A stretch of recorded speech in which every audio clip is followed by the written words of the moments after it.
Okay, congratulations. You're our first graduate of John 3:16 Ministries that's being interviewed on the podcast. Tell the nice folks at home what your name is, where you're from.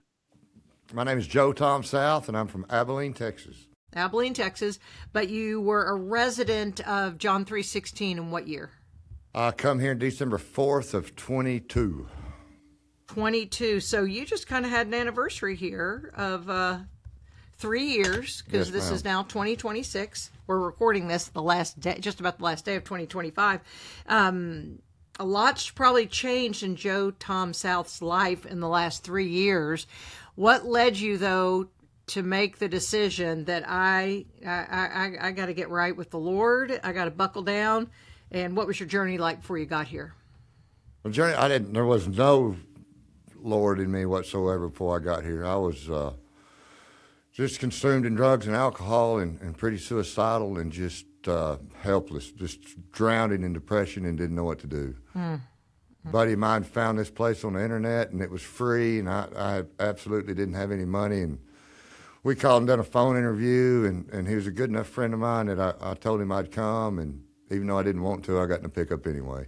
And we come down here, and it was about a month being here before I finally surrendered and just give up and said, look here, Lord, I can't, you can. What I've been doing ain't working. And my life has changed for the better every day since then. Okay, remind me. So you go there as a resident. It's free, the low price of free. You stay 6 months to 12 months, right, on average, Yes, ma'am. as a resident.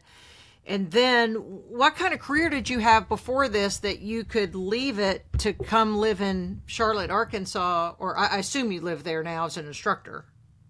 No, ma'am, Right. I left here December 15th of 24. I've been home right at a year. I'm back visiting for the week right now.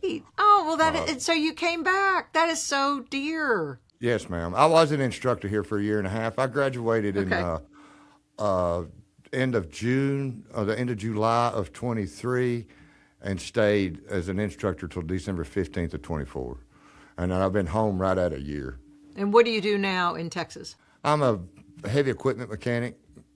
Did you learn some of that while you were there? No, ma'am. I've been self-employed my whole life, so I just do what I can to make a living.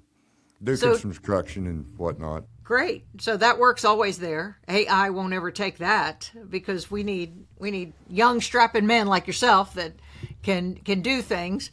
So tell me about growing up in Texas. What introduced you to the drug and drinking culture, and what kept you from knowing Jesus personally? I grew up in a family that worked hard and drank hard. It's not my parents' fault by any means, but I was around it. I was around it a whole lot. My parents got divorced when I was very young, and that wasn't my fault or their fault, either one. But we had a little trucking company, and we drove trucks and drank whiskey. And I grew up around that. I've been to treatment probably 6 times, starting out at the age of 20 until this last thing. And I was actually sober for 8 years and relapsed, and it got pretty nasty. Been to prison 3 times. I mean, I've done a little bit of it all. I've fought it my entire life. Literally ran from Jesus and God my entire life, and until December 4th of 22, and I got here, and they got me still and told me I couldn't say what I wanted to say, and I couldn't do what I wanted to do long enough that I began to look for something different, and the answer was in Jesus. I do believe the reason this program works so well is because it is 6 months to a year, and my family couldn't come up and save me when I wanted them to, and we couldn't make a phone call when I was feeling bad, and it was just, had to look for something. It was too far to walk home. I mean, all the things. Yeah, everything just fell out perfect, and I was so far away from home. You needed those hurdles to protect you. Yes, ma'am. Yes, ma'am. All the things I did not like about the ministry when I was here. Yeah. Is what saved my life. Absolutely. I did not see it then, but now looking back, I can see it. Well, you think about as if you've raised children, or we're all children of the true King, right? God tells us no a lot of times, and it's because he loves us, because he has something better. And that's what you were seeing, that you got told no in the beginning, but it protected you from you. Like it says in John 15, he prunes us. And why does he prune us? He prunes us so we can produce more fruit. Beautiful fruit. And the pruning is what hurts, but it also saves our life. But you just got to stay here long enough to let that pruning take place, even though how bad it hurts or how uncomfortable it gets. I will say something about John 3:16 Ministries. They kept me uncomfortable enough to where I grew in Christ. They kept me uncomfortable as a resident. They moved me around some. They made me a house dad very early on. And then when I've also become an instructor, they kept me uncomfortable. But I have learned I grow when I'm uncomfortable. Yeah, we all do. We have to. Or we wither, or Yes. we rebel too.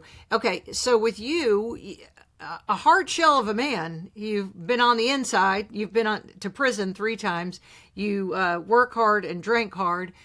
What finally broke you, Joe Tom, that you could be receptive to sit down and hear about Jesus if you didn't know much about him?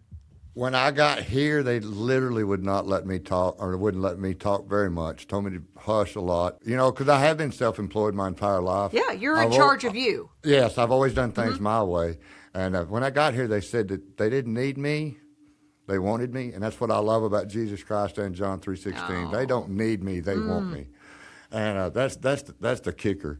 And that this ministry had run for 20 years before I got here, and it would run after I left, and they didn't need any of my ideas, and they kept me really still. My first 3 months, just done a bunch of. They would not let me work on anything. They would not let me do my trade.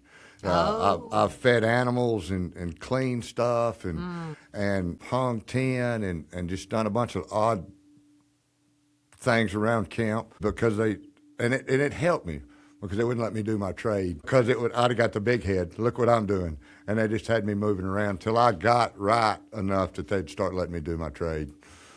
Okay, so tell me that when you get there the first day, and it's typically a Sunday, but I think Brian said now if somebody's in a dire situation, they can come in during the week as well. So I just want to get that disclaimer out there for people listening. But for you, with no relationship with Jesus, some of these young men and women come in and they know about Jesus. Y'all weren't friends yet, you and Jesus. Well, now when I got here, I told them I was saved. And I was going to heaven because Really? I said, we all said salvation prayer when we were little, and they told us we was going to heaven. Okay, so But you that have was you went to church sometime somewhere. Yes, ma'am. Okay. Yes, ma'am. But Okay. it was a lie. I wasn't no more saved than a man in the moon when I got here. Huh. And they shut me down every time I tried to say something about that. In their own sweet little way. Their own sweet little way. Their own sweet John 3 way. Yeah, right. So did you come in on a Sunday? I come in on a Sunday, and they wanted me to go to detox. And That's what I was wondering, what your first steps were. Well, I come in on Sunday, and they sent me to detox, and this was kind of a weird story. So they sent me to the hospital, and I wasn't sick enough to get in the hospital. So now I thought, well, here I am in Arkansas. I'm too sick to get into rehab. I'm not sick enough to go to the hospital. And the guy that brought me called the office, and they said that Brian said if that buddy of mine that brought me would guarantee me not to drink, to lay me up in the motel till Wednesday and call back then and see how I was.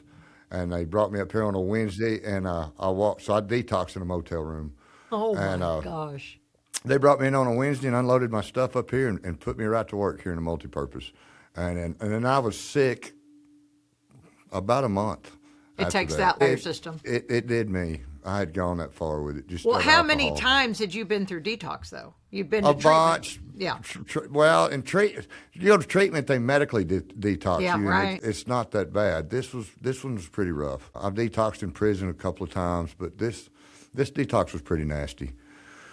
And I praise Jesus, I didn't have a seizure or no medical problems over it, but it was pretty nasty. And then got here and didn't feel good for a minute, and was mad at everyone around me and But mad at the person that brought me. but you stayed. I think I was too sick to leave. Oh, but that's really what they were doing. They were getting you to the point. And I know people listening are thinking, shouldn't that have been done medically? I trust the wisdom that they have there at John 3:16, and I know that they had eyes on you. Your friend brought you in. So if it were a situation, a medical emergency, he would have taken you someplace. Yeah, well, I didn't have any insurance, so the hospital wouldn't take me. And that's just my fault. And I was so far from home. that interview process, I don't think they'd have took me if I hadn't have been 8.5 hours away. They'd have told me to come back the next week. But I was so far away from home, I think Brian knew I wouldn't come back. So when you interviewed on the phone, they knew you had a long trip to get there, and then Yes, you ma'am. arrived, and then you're kind of like, well, you're stuck with me now. Yeah, I mean, it was a whole God deal getting me here. He had his hand in the whole mix of it, from Brian down. Now, what was your family thinking? Because they've heard this same song, different verse, a million times from you. What were they thinking this time? They were ready. I had a pretty good suicide attempt right around Thanksgiving, and shot holes in the roof of my house and scared my kids to death. And I think they were just ready for me to do something. I had stayed sober. I don't know about being completely saved, but I had stayed sober 8 years getting them through school. And so they knew me not drinking, and then they know me drinking, and they would rather me not drink for sure. But I think whatever it was, whatever I chose to do, as long as it was in a positive step, they were behind me.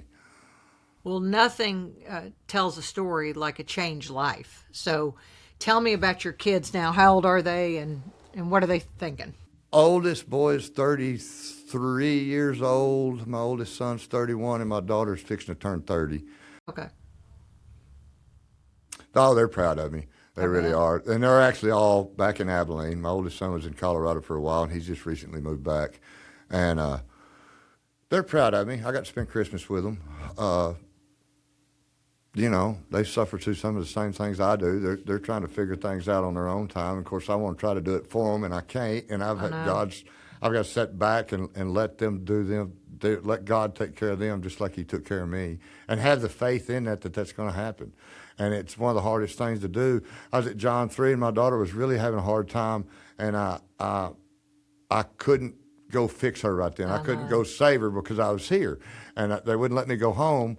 I mean, I could have, but it's not what God or the ministry wanted me to do. And I had to sit back and just let those things play out without me being a part of it. And it was one of the hardest things I'd ever done. But in that grew my faith so much more in Jesus Christ, and that He's going to take care of things His way, not my way. And we're going back to my way again. But it's His way and not my way. And I've got to be patient and diligent in that, or I get in the way and mess things up. All of us do. How many birthdays have you had, Joe Tom? How I'm 51 years old. 51 years old. So some of the young men that were with you are probably late teens, early 20s, 30s. So you probably had some respect walking onto the property just because of your age, and you'd seen a lot. Do you think that helped you then turn that into as an instructor, as a mentor for these young men? I think the older gentlemen that come through here have some maturity about them, and I think they've got a little more want to stay than some of the younger guys. I don't. If I was 25 years old, I don't think you could have got me here, but I think I had suffered enough by the time I was. It's all in God's timing, but I think I had suffered enough that I would have. That when you get in here, the only two things I ask you to do is be willing and thankful. And I was just sick enough then that I become willing and thankful. And I try to come back to ministry on events, and I love coming back here. And I actually come back last Friday, and I'm staying a week here this time just to get a reboot, kind of recharge, not because I'm having any issues, just work kind of panned out where I could come up. And I was so excited about coming up here. We got to go bowling with the guys yesterday. But Good. Yeah, the younger guys looked up. Can't say they looked up to me. Maybe listen to what I had to say sometimes. They did, yeah. I mean, that's what I was saying, as we age, I mean, that's biblical, in fact, for us, the older to teach the younger. And you did, whether we're making good choices or bad choices, we are showing. My father-in-law has always told me that every moment is a teachable moment to anybody who's watching. And whether they go, I'm going to do that or I'm going to do that. Now your kids see that battling demons of alcohol and addiction, it's in every family, and that they have to deal with it themselves. Perry Ross always told me, and I worked under him for a long time in the mechanic shop, and he said there's consequences to all our choices. They're either good consequences or bad consequences. It depends on what choice we make in that situation. And I find there's a lot of truth in that more and more all the time. A friend of mine who has a ministry here in Little Rock says you make your choices, but you can't choose your consequences.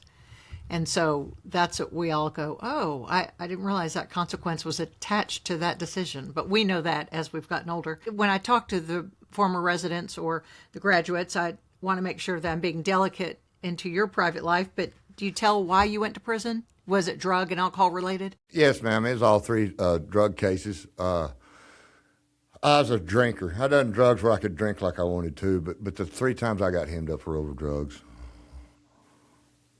And if that's something you could tell anybody, it's just not worth it. It is not worth it, not whatsoever. The last time I went, I was older, and it's a young man's game. It's no place for an older person at all. Yeah.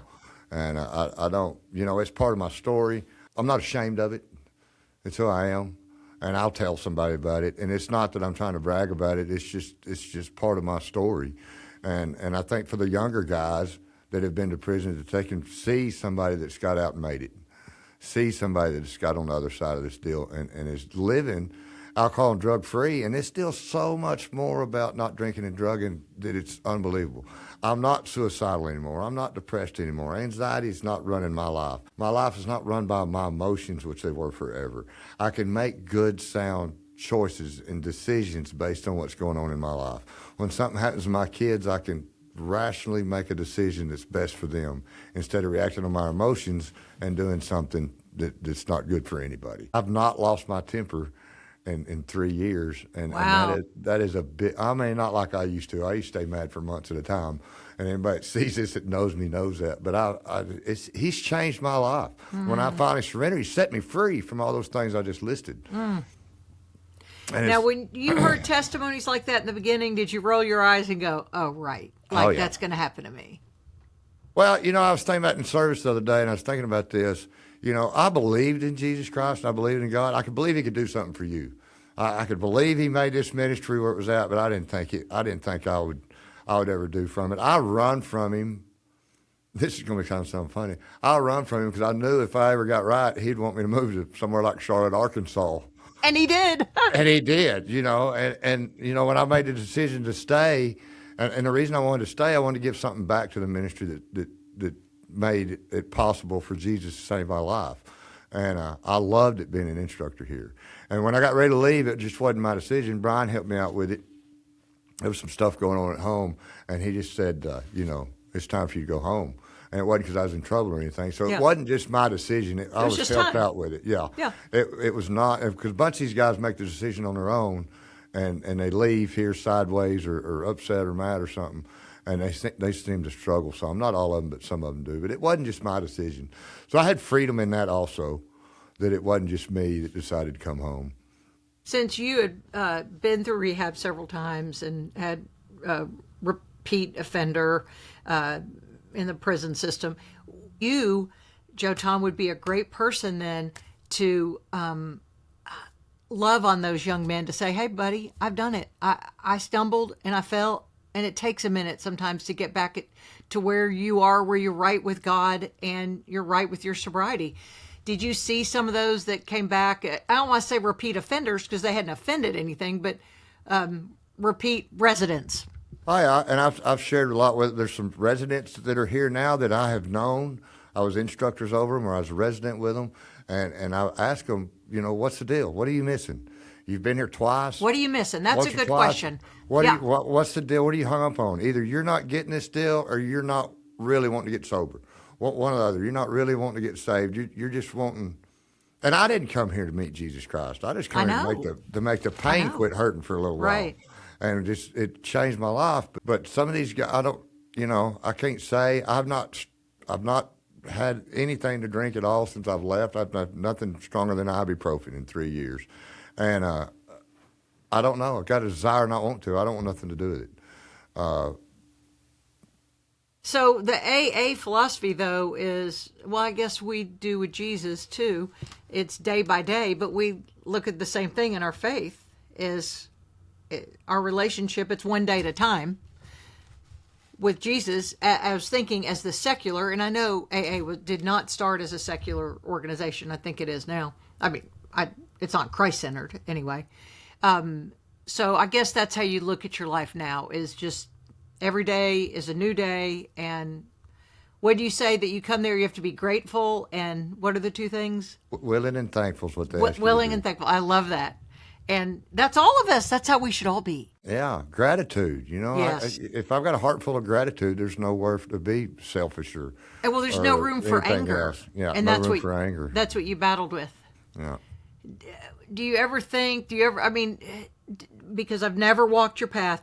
Do people who are facing sobriety every day as a new day?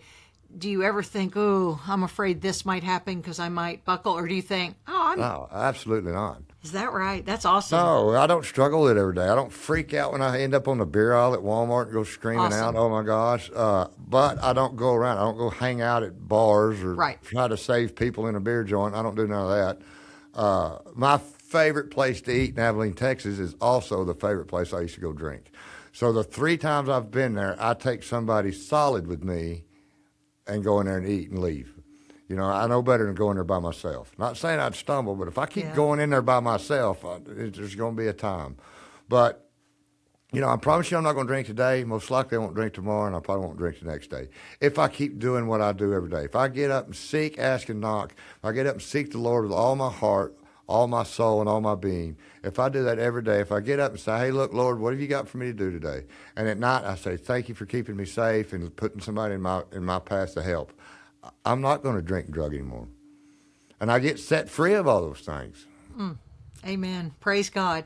Hey, thanks for doing this podcast. Thanks for You coming. bet. Thank you, ma'am. Thanks for coming back to Arkansas and sharing your wisdom with us. And I hope you're famous someday. I don't know what it is you're going to do, but I hope don't you're either. famous. Well, I'm glad you see that. Thanks for doing this. Thank you, ma'am.